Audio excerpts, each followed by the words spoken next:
আসসালামু আলাইকুম। The intelligence politician YouTube চ্যানেলে আজকে এনসিপির গোপালগঞ্জ পদযাত্রা ডিক্লেয়ার করার পরে এনসিপির সেটা 1 ঘন্টার মধ্যেই আবার প্রত্যাহার করেছে।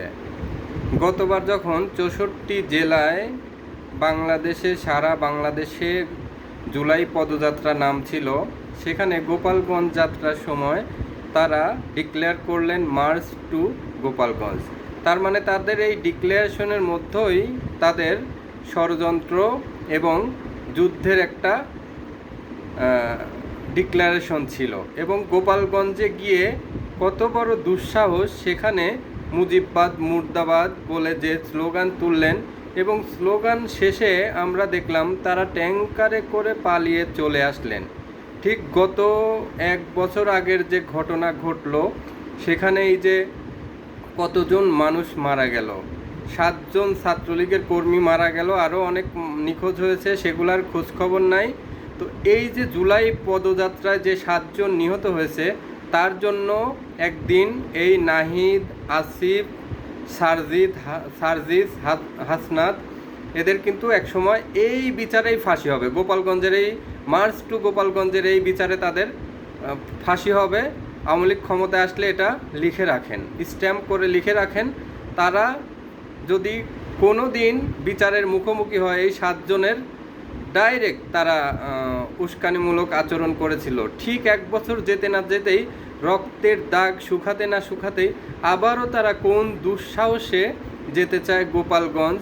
ঠিক গোপালগঞ্জে গেলে গতবার যেমন ইউনূস তাদের টাকা পয়সা সমস্ত কিছু প্রশাসন দিয়ে পৃষ্ঠপোষকতা করেছেন, এবার মনে হয় না বিএনপি সরকার, সালাউদ্দিনের স্বরাষ্ট্র মন্ত্রণালয় তাদের সহযোগিতা করবেন। এত কিছু ভেবেই তারা প্রত্যাহার করে নিয়েছেন। তার মানে তারা দিন শেষে ভয় পেয়েছেন। এত সাহস থাকলে গোপালগঞ্জে এবার যাও, যান নিয়ে ফিরে আসতে পারো কিনা। আমি গোপালগঞ্জে যাওয়ার তোমাদের ওপেন চ্যালেঞ্জ দিয়ে দিলাম।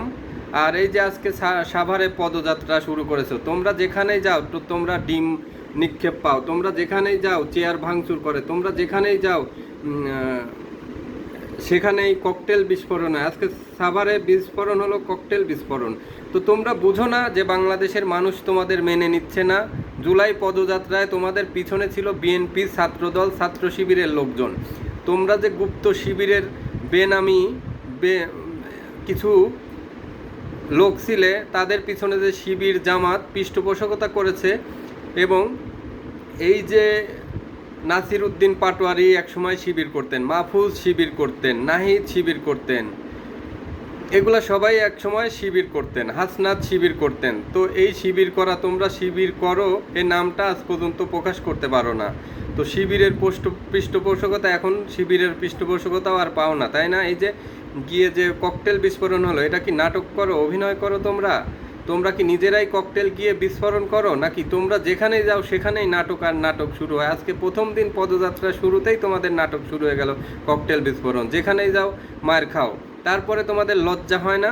বাংলাদেশের মানুষ তোমাদের মেনে নিচ্ছে না, লজ্জা হয় না? এরপরে এমন গণধুলাই খাবা, এবার পদযাত্রায় দেখবা যে জেলায় যাবা সেখানেই একটা ধুনে দিবে। আওয়ামী লীগের লোকজনও তোমাদের ধুনে দিবে, বিএনপির লোকজনও তোমাদের ধুনে দিবে। এমন ধুনা, এমন ছেঁচা খাবা, প্রত্যেকটা জেলায় এবার ছেঁচা খাবা। এবার যদি 64 জেলায় সফলভাবে, 64, গোপালগঞ্জ তো বাদই দিলাম, আরও 6টা ডিস্ট্রিক্ট করেছো, বাদ দিয়েছো আওয়ামী লীগের যেসব জায়গায় ঘাঁটি। এখন বাকি থাকে কয়টা? 58 জেলায়। 58 জেলায় মিনিমাম 50টা জেলায় তোমরা ছেঁচা খাবা, এটা আমি বলে দিলাম। এবং সেজন্য যুবলীগ, ছাত্রলীগ, আওয়ামী লীগ, বিএনপি, যুবদল, ছাত্রদল সবাই আছে তোমাদের ছেঁচার জন্য।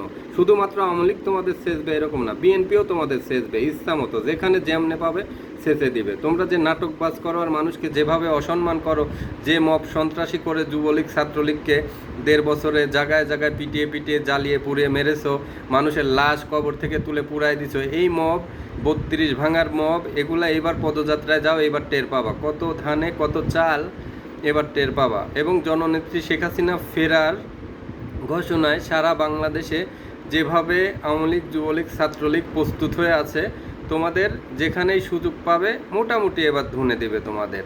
আর এই যে শিলং, সালাউদ্দিন, তারা পোল্ট্রি নিতে কিন্তু সময় লাগে না। তোমাদের এক সময় পক্ষে থাকবে আর এক সময় পোল্ট্রি নিয়ে নিবে। তোমরা যখন ধুনা খাবা তখন তোমাদের বিরুদ্ধে পোল্ট্রি নিবে, মামলা দিয়ে উল্টা জেলে ভরে দেখবা যে তোমাদের ফাঁসায় দিছে। এটাই করবে। যে নির্বাচনের আগে বলেছিল যে তারা কোনো, মির্জা ফখরুল নিজে বলেছে যে তারা কোনো রাজনৈতিক দলের নিষিদ্ধ চায় না। কেন চায় না? তখন বলেছিল যে কারণ আওয়ামী লীগের ভোট তাদের দরকার ছিল।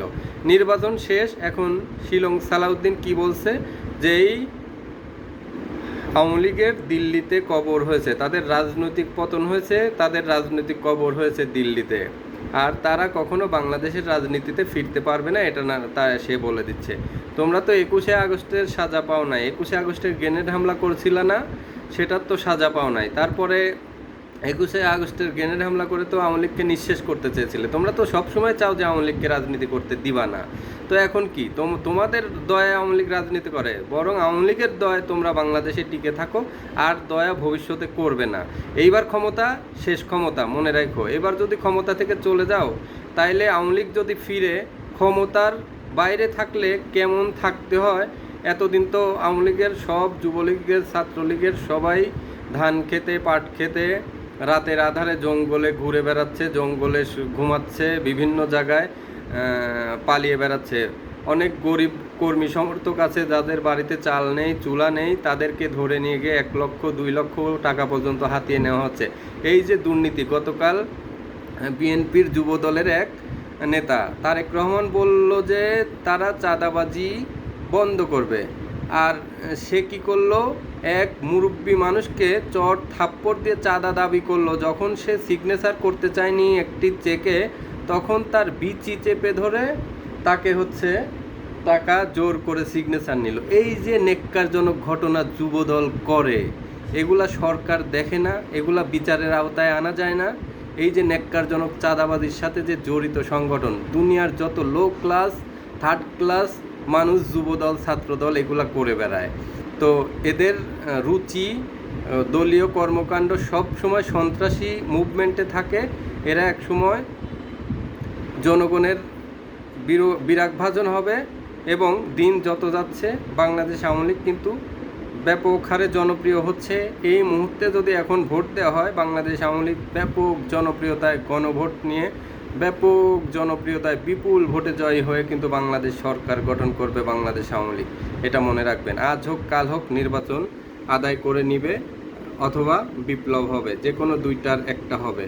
তো এই পর্যন্ত, আপনারা সবাই ভালো থাকেন। আমার ভিডিওটি ভালো লাগলে অবশ্যই চ্যানেলটি সাবস্ক্রাইব করবেন, লাইক, কমেন্ট, শেয়ার করে সাথে থাকবেন। জয় বাংলা, জয় বঙ্গবন্ধু। বাংলাদেশ চিরজীবী হোক।